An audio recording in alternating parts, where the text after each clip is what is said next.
Halo teman-teman Orasi, kembali lagi bersama saya dengan Philip. Semoga teman-teman di luar sana sehat selalu. Dan kali ini di Orasi kedatangan tamu spesial lagi. Salah satu seorang ketua umum dari SPP UP MS3. Ya. Oke, ada Mas Aryo sebagai? Ketua Umum SPP. Oke, dengan Mas Karsono sebagai Sekjen 2. Wis, Mas Sekjen 2. Hikam Oke, sebagai Mas Sekjen Hikam. 1. Sekjen 1. Jadi sekjennya ada berapa nih, Mas? Sekjen kita ada 3. Wah, 3 berarti sama nih sama yang kemarin waktu di Surabaya, Bro ya. Sekjennya ada 3 juga tuh. perhatikan. Surabaya itu mengadopsi kita. Mereplikasi. Kalau di FSPPB Ya. pertama SPP UMS 3 yang sekjennya ada 3. Waduh. Tapi saling mengadopsi dan tentunya sinergi kan. Karena Oke. Kita Gimana tuh, tadi, Mas? Di pemasaran khususnya ya. Kalau di FSPPB itu kan bervariasi. Dulu semua direktorat itu ada. Dari kita di pemasaran, ada pengolahan di RU, kemudian ada direktorat hulu dan sebagainya. Nah, kalau di RU itu pengolahan biasanya jarang mutasi keluar dari RU itu, daerah itu. Tapi kalau di pemasaran memang kita suasananya berbeda. Jadi sering mutasi pindah daerah, pindah provinsi, pindah pulau. Jadi kalau misalnya kita cuman punya satu sekjen dan ada mutasi, nah kita sulit kaderisasinya. Oke, jadi harus ada backup Sekjennya ya. dibanyakin. Lalu selesai. Nih Mas, bisa dijelaskan nggak dengan sebagai ketua dan mengomandoi SPP UP MS3 ini gimana sih dinamikanya, Mas? Ya, jadi di pemasaran ini kita tantangannya adalah karena kita berada di daerah-daerah dan wilayah yang berbeda. Ya, misalnya kayak kami ini kita mempertahankan nama SPP UPMS 3 ya. Karena sepanjang sejarah ini di Pertamina itu berubah-ubah terus namanya. Oke, sebelumnya gimana tuh, Mas? Nama SP-nya tetap. Oke. Tapi kalau di organisasi perusahaannya itu kan berubah jadi dulunya UPPDN, kemudian jadi MOR, kemudian jadi regional JBB, bolak-balik lah ganti-ganti. Iya. Tapi kita tetap mempertahankan nama kita UPMS 3. Ya, jadi di wilayah kami, Jawa bagian Barat itu ada 3 provinsi. DKI Jakarta, Banten, dan Jawa Barat. Itu total lokasinya lebih dari 15 lokasi. Jadi tantangan kita adalah gimana menyatukan teman-teman yang lokasinya berbeda-beda nih. Jadi nggak sehari-hari kita ketemu. Saya nggak setiap hari bisa ketemu sama Sekjen. Sekjen Hikam ini di Jakarta juga, tapi posisinya di Terminal BBM Jakarta Group. Sekjen Karsono lokasinya di Banten di Terminal Tanjung Gerem. Ada Sekjen 3 kita lokasinya di Bandung. Jadi setiap sekjen itu sudah mewakili masing-masing satu provinsi. Satu provinsi. Oke. Ya tantangannya itu gimana kita menyatukan teman-teman. Kalau di RU mungkin mau kumpul semua di sekretariat, ya sudah bisa kumpul karena satu lokasi. Iya. Itulah Terus, tantangannya. Mas Sekjen, kira-kira untuk saling koordinasi di dalam internal itu sendiri, ini agak susah atau memang kita tetap solid nih, walaupun berbeda-beda tempat nih? Monggo, silakan. Jadi kalau sekarang kan teknologi udah banyak ya. Ya. Beda sama dengan yang dulu. Jadi intinya sekarang kita sudah sangat terbukung sama teknologi. Jadi kalaupun kita harus koordinasi jauh lebih mudah. Tapi ya itu seperti yang Mas Aryo bilang tadi, kita di lokasi-lokasi yang berbeda, di kultur-kultur yang berbeda di satu lokasi dengan satu lokasi yang lain. Kemudian kita juga berbeda proses bisnis. Iya. Jadi dari 15 lokasi yang Mas Aryo bilang tadi, itu nggak semuanya terminal BBM. Ada yang DPPU, ada yang retail, ada juga yang HSE atau di kantor region. Jadi tantangannya ya benar seperti Mas Aryo bilang tadi bahwa keterbatasan batas waktu kita untuk bertemu fisik itu kan jauh lebih susah daripada teman-teman di KPI atau RU. Tapi alhamdulillah ya selama ini koordinasi kita tetap erat, tetap terjaga. Ya intinya bahwa setiap kita punya peranan masing-masing lah di SP. Ya kenapa kita sekjennya 3? Ya itu tadi cakupan wilayahnya, cakupan lokasi. Kemudian sih ada tugas masing-masing yang mungkin kita saling tetap jaga. Ya, kalau dari Pak sendiri gimana? Sama juga? Ya, karena kan seperti Ketum Aryo tadi sudah jelaskan, banyak lokasi, ada yang terminal BBM, terminal LPG, ada aviasi, ada sales retail. Nah, selain SPP UMS 3 mempunyai 3 sekjen, di kepengurusan kami juga kami menunjuk masing-masing koordinator pengurus lokasi. Jadi di setiap lokasi itu kami punya PIC-nya satu-satu. Nah, nanti tugas dari PIC kita yang setiap lokasi itu, mereka yang memantau semua hal-hal yang terjadi di lokasi kerja mereka, mulai dari pekerjaan, hubungan industrial ke internal ataupun ke eksternal. Nah, itu nanti tugas dari mereka.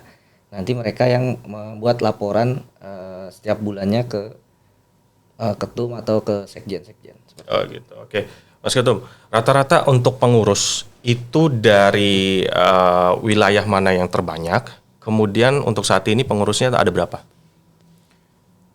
Kalau di kepengurusan yang sekarang itu total pengurusnya ada sekitar 60-an ya. Karena kami berdasarkan pengalaman yang periode sebelumnya, di setiap lokasi tadi perwakilannya tadinya cuma 1 orang. Tapi di periode ini saya tugaskan 2 orang di masing-masing lokasi. Kemudian kalau sebarannya ya cukup merata sih.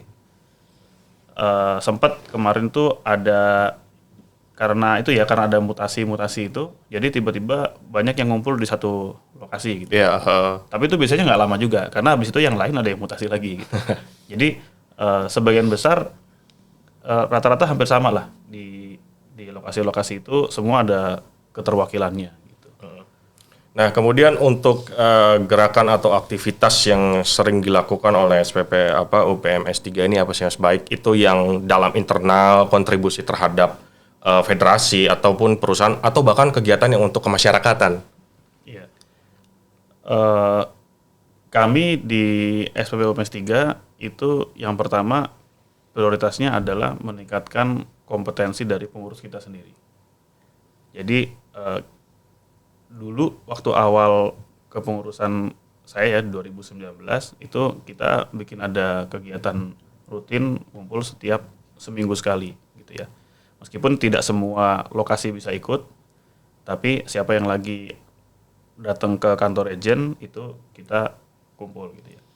Kemudian kita bikin pembekalan kepada pengurus, misalnya pembekalan terkait dengan hubungan industrial, kemudian diskusi-diskusi terkait PKB, diskusi juga terkait dengan kebijakan-kebijakan perusahaan gitu ya, supaya teman-teman itu semuanya bisa terupdate. Karena kan belum tentu kalau tidak disampaikan, belum tentu teman-teman itu semuanya terupdate dengan kondisi-kondisi yang terkini.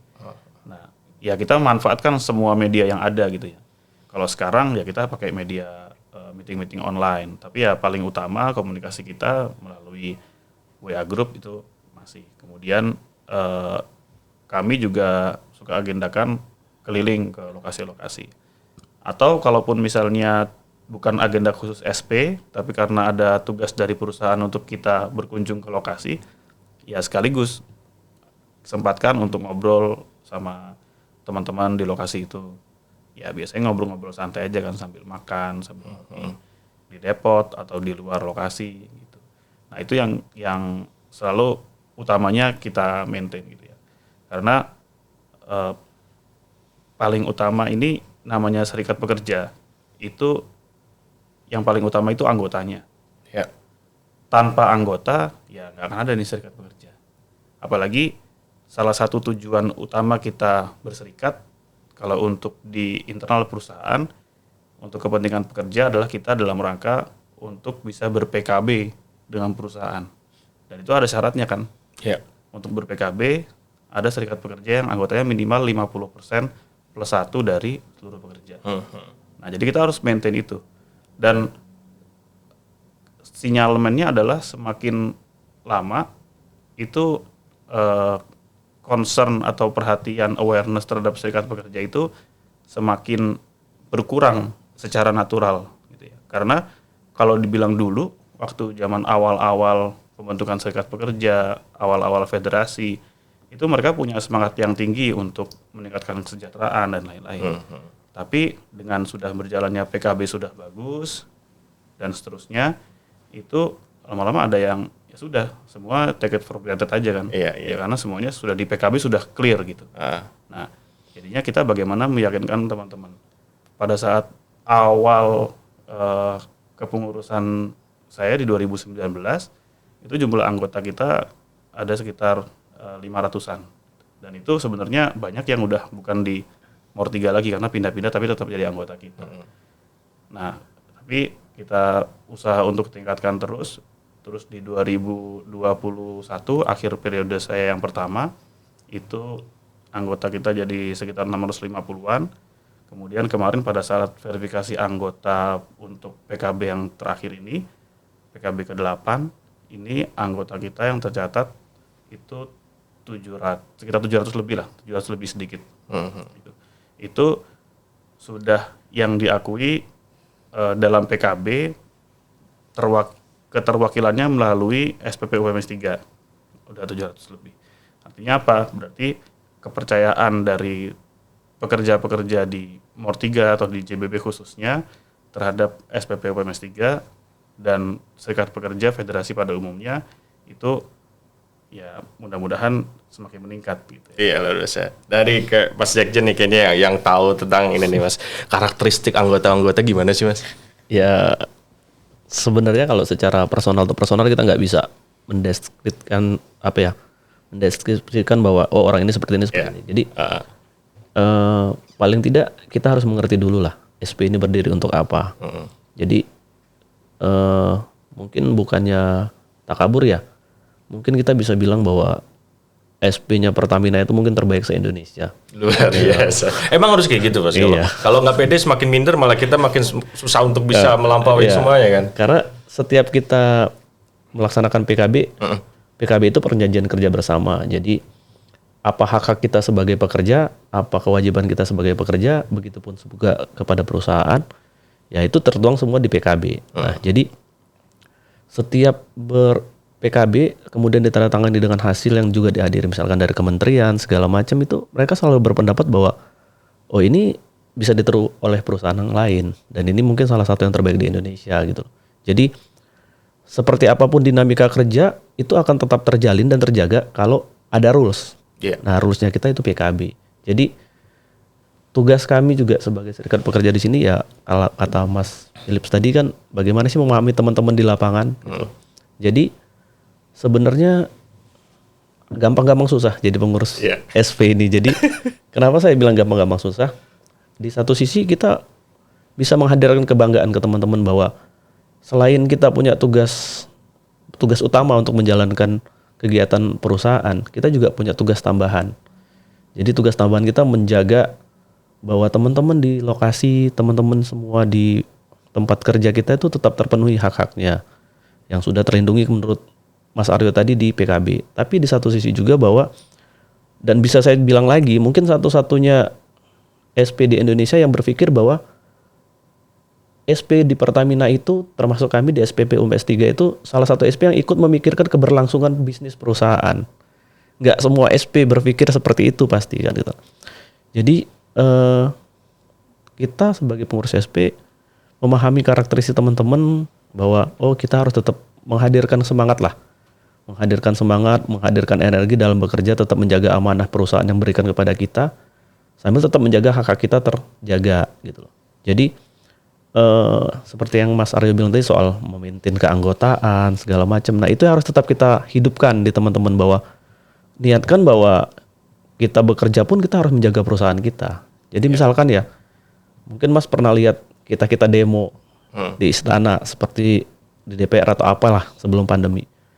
Itu tujuannya nggak yang melulu buat kita sendiri gitu loh. Jadi kita harus selalu tanamkan kepada teman-teman bahwa oh kita itu berjuang. Jadi Pertamina itu bukan cuma tempat untuk mencari nafkah atau memenuhi kebutuhan keluarga, tapi Pertamina itu juga media buat berjuang.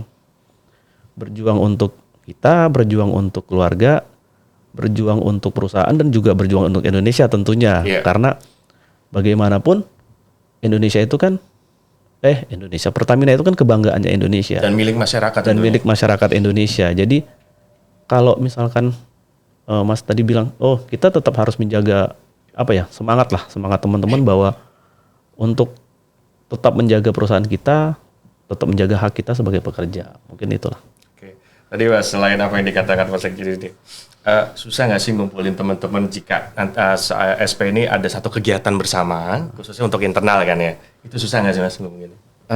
Ya sebenarnya kendala kita kan di pemasaran itu karena lokasinya tersebar lebih dari satu lokasi.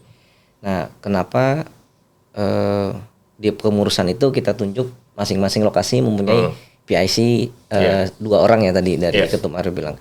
Nah, itu salah satunya untuk memudahkan koordinasi jika misalkan ada suatu kegiatan yang mengharuskan semua pengurus berkumpul. Nah, itu nanti tugasnya dari PIC lokasi. Nanti mereka yang akan diberangkatkan dan tentu pasti akan atas izin atasannya dulu. Nah, biasanya untuk mengumpulkan itu sih nggak susah sih Mas, karena dari pimpinan lokasi juga sudah tahu kan, kita sudah punya SK kepengurusannya nih, bahwa di lokasi A pengurusnya si A si B, di lokasi kedua si C si D gitu. Jadi untuk sama ini sih nggak ada kendala terkait jika harus ada kegiatan yang mengharuskan pengurus lokasi hadir. Selama ini sih masih berjalan dengan masih aman dan kondisi aman. ya. Saya tambahkan sedikit ya. Siap. Sebenarnya kita mau ngapain aja, itu nggak akan susah. Oke. Yang penting kita sampaikan dulu ke teman-teman, tujuan kita itu apa? Iya. Kita mau ada kegiatan, tujuannya apa? Betul. Itu harus disampaikan. Kalau misalnya, semuanya kumpul, mau ngapain? Kita nggak sampaikan tujuannya apa. Ya, susah pasti. Iya. Tapi kalau misalnya kita sampaikan di awal clear, kita mau masuk kegiatan ini. Tujuannya untuk apa? Target kita apa? Iya. Goals-nya apa? Kegiatan itu untuk siapa sih manfaatnya? Iya. Nah, kalau misalnya kita udah tahu tujuannya, mereka akan merasakan, ini manfaat buat saya apa? Manfaat buat lokasi saya apa? Manfaat buat teman-teman pekerja yang lain apa? Manfaat buat masyarakat apa? Ya, teman-teman pasti akan tergerak hatinya. Jadi gampang. Dan bukan hanya dari teman-teman pengurus kan, tapi di situ harus seizin atasan dan sebagainya. Begitu juga kita dengan bikin kegiatan, pasti kita harus menyampaikan juga koordinasi dengan manajemen di kita. Ya, kita sampaikan tujuannya apa. Jadi yang penting kita sampaikan tujuannya apa, manfaatnya apa, insya Allah mudah. Oke, Mas Ketua, ini ada yang sedang disuarakan nggak sih dengan dari SPP UPMS 3 ini, atau mungkin terkait dengan isu-isu yang saat ini lagi hangat gitu? Ya, kalau isu yang lagi hangat sekarang ini kan terkait dengan BBM ya. Iya. BBM, ada perubahan harga, terkait dengan subsidi, pengaturan subsidi tepat dan sebagainya.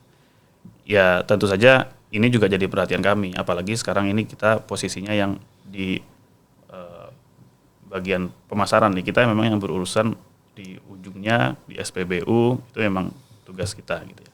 Kalau sebelumnya dulu ada perjuangan-perjuangan seperti merebut blok migas, itu kan sebenarnya di hulu gitu ya. Kemudian ada terkait dengan LNG segala macam, itu sebenarnya nggak terkait dengan kita.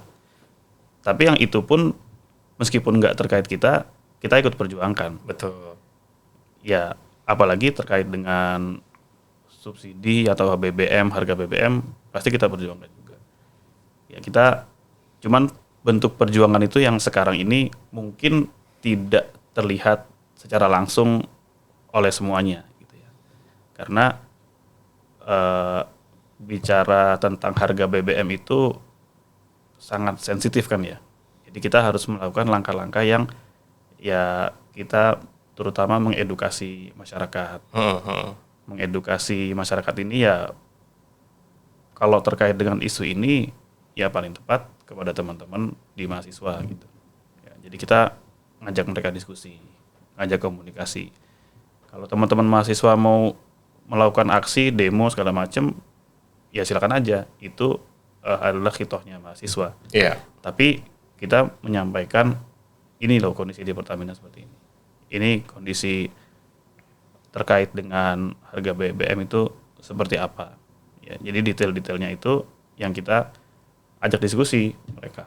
Jadi kita memberikan pemahaman sehingga kalau mereka mau melakukan aksi pun itu akan lebih tepat sasaran gitu kan. Jadi bukan hanya pokoknya BBM naik mau demo kantor Pertamina di demo gitu. Ya, tapi apa tujuan kembali yang tadi ya. Sekarang tujuannya kamu melakukan aksi apa? Jadi kita harus menyampaikan itu. Oke, terus Mas Ketua, mungkin ini kita kan karena dibatasi waktu juga nih. Harusnya kita bisa berjam-jam, tapi karena keterbatasan waktu, kita langsung aja nih Mas. Mungkin sebagai Mas Ketua dan Sekjen bisa jawab masing-masing. Nah, untuk harapan ke depan dan pesan bagi teman-teman di dalam keorganisasian maupun terhadap masyarakat dalam menghadapi apapun situasional yang saat ini agar tetap terjaga dan kondusif itu seperti apa, Mas? Ya. Kalau untuk teman-teman pekerja, ya pesan saya adalah teman-teman harus memiliki sense of crisis-nya ditingkatkan gitu ya. Dalam kondisi seperti ini, apa yang saya bisa lakukan? Gitu. Jangan kita hanya nonton saja. Kalau misalnya tidak kepikiran saya harus ngapain, ya kita diskusi gitu. Jadi kita bisa memberikan arahan, ini loh yang teman-teman bisa lakukan. Ini yang teman-teman bisa ikut jagain. Meskipun langkah-langkah itu mungkin yang tadi tidak harus selalu kelihatan sama orang. Tapi kita harus melakukan sesuatu gitu ya. Jangan cuma kita datang ke kantor, terus kerja, pulang, sudah gitu ya. Kemudian untuk teman-teman masyarakat luas, kemudian teman-teman di elemen mahasiswa terutama ya, kita dalam melihat satu masalah perlu cari tahu detail-detailnya gitu, sebanyak-banyaknya cari tahu, sehingga pada saat mau melakukan sesuatu itu ya tepat. Karena kalau misalnya kita nggak tahu informasi, kita hanya mengetahui ini katanya begini atau dengernya begini gitu ya, kita tidak memahami permasalahan, akhirnya apa yang disampaikan mudah dipatahkan. Ya. Gitu.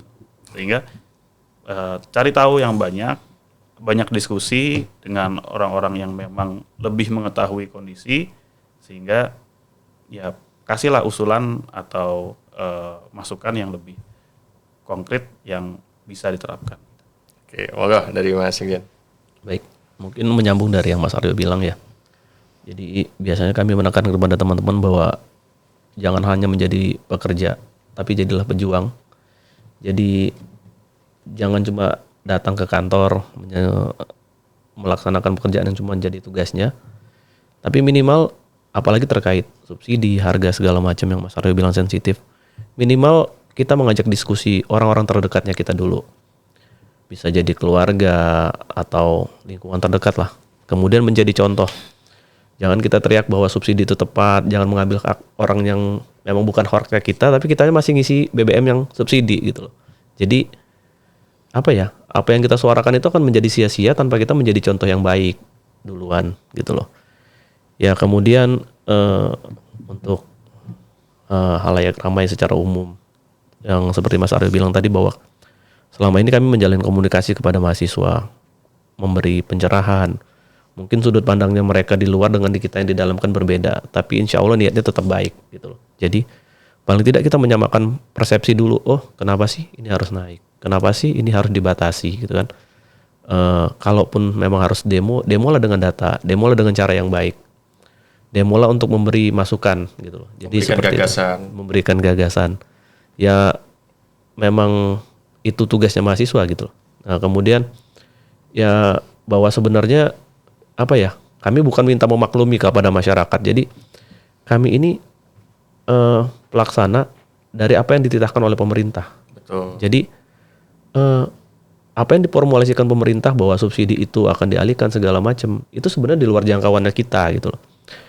Tugas-tugasnya kami hanya menjalankan apa yang menjadi kewajiban kami. Nah, kemudian apa yang menjadi kebijakan pemerintah, ya ayo kita awasin bersama-sama gitu loh. Kalau memang pemerintah bicara bahwa itu pengalihan subsidi untuk segala sesuatu yang lebih baik, ya ayo kita awasin sama-sama gitu loh. Jadi Intinya bahwa kita pun adanya Pertamina dan pekerja itu ya untuk tetap juga menjaga kesejahteraan dan kebaikan masyarakat Indonesia. Luar biasa. Oke Mas, kalau dari Mas sendiri? Ya, melanjutkan dari Ketum sama Sekjen Karsono, ya kami berharap bahwa pekerja-pekerja Pertamina itu ya bukan hanya bekerja saja ya, masuk pagi atau pulang siang 8 jam atau seterusnya, tapi ya tetap harus bekerja yang lebih dari itu. Lakukanlah kewajibannya yang lebih dari itu, yang bukan hanya untuk dirinya sendiri tapi bisa membangun perusahaan kita untuk bisa maju ke depannya lagi. Intinya ya selain bekerja juga kita semua harus berjuang, baik itu secara internal maupun ke eksternal. Eksternal contohnya ya kayak kita case sekarang ini kan terkait kebijakan energi, subsidi segala macam ya. Mulailah dari diri sendiri. Kita belajar mengedukasi ke orang-orang sekitar kita. Gak usah jauh-jauh dari keluarga terdekat atau tetangga atau mungkin teman-teman kuliahnya, teman-teman sekolah kan bisa kita ketemu sambil ya kita bercerita sedikit lah tentang apa sebenarnya yang terjadi terkait kebijakan energi ini. Ya tadi seperti Sekjen Karsono bilang kan paling enggak kita bisa menyamakan persepsi gitu. Ya. Persepsi dengan masyarakat luar kita mengedukasi kan mereka dengan kita edukasi pelan-pelan akan tahu nanti persepsinya akan sama dan akan ketemu kenapa hal ini bisa terjadi. Nah jadi tetap sebagai pekerja jangan hanya bekerja tapi tetap harus berjuang untuk kemajuan perusahaan dan juga untuk masyarakat Indonesia. Kita sama-sama berjuang. Oke. Ini sebenarnya kita masih memanjang, cuman yang membatasi waktu yaitu kita ada durasi dan yang lain-lain. Oke. Baik, teman-teman orasi kita juga sudah mendapatkan satu poin bahwa jangan hanya jadi pekerja yang memang hanya bekerja saja, namun memberikan manfaat dan terus berjuang bagi sesama dan masyarakat luas pada umumnya. Oke, teman-teman orasi, sampai di sini episode kita kali ini. Jangan lupa subscribe e-Talk Indonesia dan terus saksikan orasi. Saya Philip pamit dan SPP UPMS 3 pamit. Sampai jumpa.